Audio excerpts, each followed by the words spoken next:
Oi, pessoal, tudo bem? E aí, como foi a semana de vocês? A minha foi bem ativa. Na verdade, vovó o tempo inteiro, coisa boa. E nos intervalos, enquanto as crianças dormem, nós trabalhamos. É um trabalho assim super sobre pressão para conseguir acabar tudo nesse curto período, mas é bom. Esta semana eu escolhi falar sobre nutrição e câncer. O momento é oportuno, foi-me cutucado por algumas pessoas que me perguntavam: Nossa, você viu o estado do Bruno Covas, prefeito de São Paulo, que infelizmente nos deixou hoje, muito jovem? Não posso discutir nada sobre a terapêutica a que ele foi submetido, porque não sei, mas posso sim afirmar que nos deixou caquético. E o que é caquexia? Caquexia é um estado avançado de desnutrição, em que há perda exponencial de massa muscular, de tecido gorduroso também, e as funções orgânicas ficam comprometidas em decorrência desse estado nutricional comprometido. Cerca de 60% de pacientes com câncer, no momento do diagnóstico, já têm o diagnóstico de desnutrição. Então, este estado nutricional deficitário anda de mãos dadas com essa enfermidade. E quais são os fatores de risco?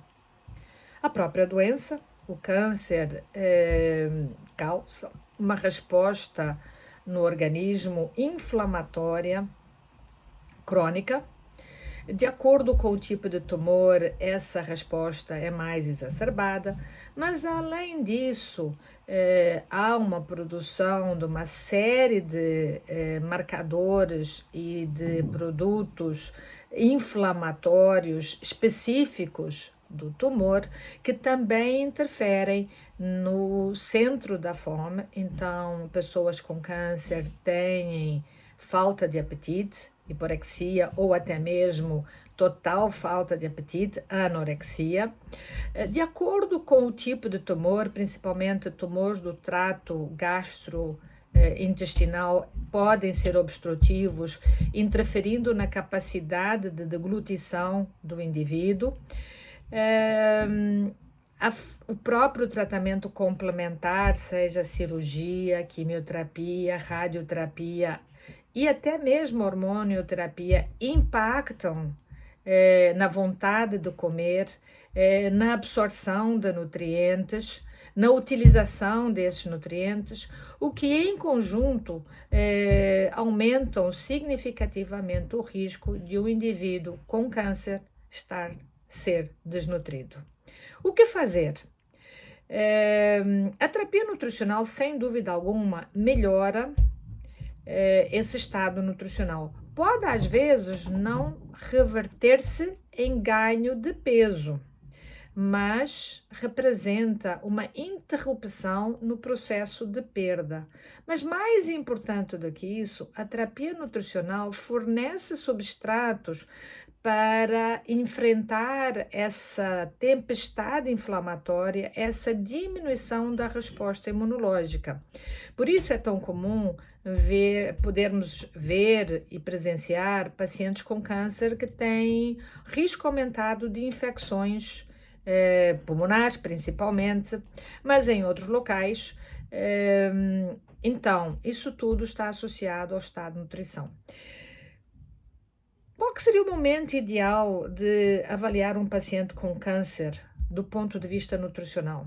Olha, eu sempre digo, tem o diagnóstico de câncer, se o seu médico de referência não o orientou sobre os cuidados nutricionais, procure um especialista, porque seguramente você vai beneficiar-se dessa opinião e às vezes de uma conduta precoce.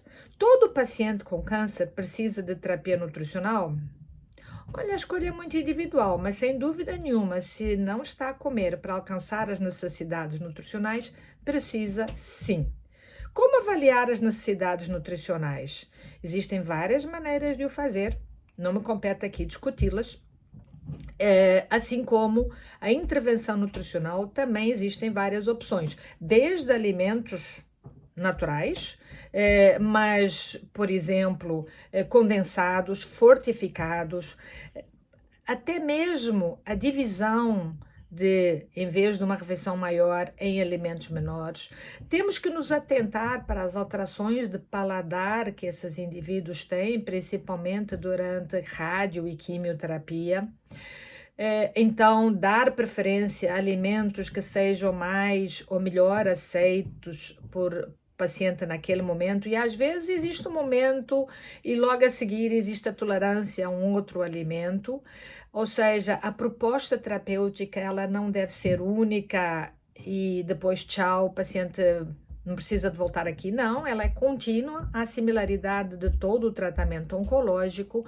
E em casos mais específicos, em que o paciente não consegue só com alimentos ou com a modulação desses alimentos com suplementos, precisamos lançar mão de nutrição artificial, seja pela via da colocação de um tubinho no nariz, de um cateter, ou de uma nutrição na veia, em veias maiores, que é a nutrição parenteral. Então, nós temos tratamento nutricional com alimentos, com suplementos, com nutrição enteral e com nutrição parenteral. Na verdade, pode ser e ou. E isso é definido em conjunto com o paciente e varia ao longo do tratamento. Sabemos que muitos dos pacientes com câncer, segundo alguns trabalhos, mais de 2/3, nos deixam não pela doença propriamente dita, mas por complicações associadas ao estado nutricional deficitário, ou seja, a desnutrição é a causa da morte mais precocemente do que o próprio tumor causaria. Então, frente a este conhecimento, é importante que o paciente oncológico seja acompanhado por equipe de terapia nutricional, por especialista em terapia nutricional, para avaliar em conjunto com os demais colegas oncologistas, cirurgiões, qual a melhor terapêutica em distintas fases. É preciso falar sobre isso entre as equipes de saúde, mas precisamos conversar sobre isso com pacientes e familiares. Ter câncer não necessariamente significa estar desnutrido. Nós podemos sim reverter ou melhorar esse quadro, desde que com tratamentos adequados e precoces. Por quê? Porque tardiamente, às vezes, é inviável, impossível reverter essa situação. Então, este é um momento oportuno, porque as pessoas ficam sensibilizadas pela partida de uma pessoa pública e jovem numa situação de caquexia e começam a pensar sobre o assunto. Pensemos, mas hajamos. Busquemos mais informações, peçamos ajuda a quem trabalha com isso. Há maneiras de minimizar situações tão extremas. O câncer pode não ter cura ainda para muitas pessoas, mas a terapia nutricional pode ajudar a enfrentar os diferentes momentos dessa terapêutica. Procure um especialista.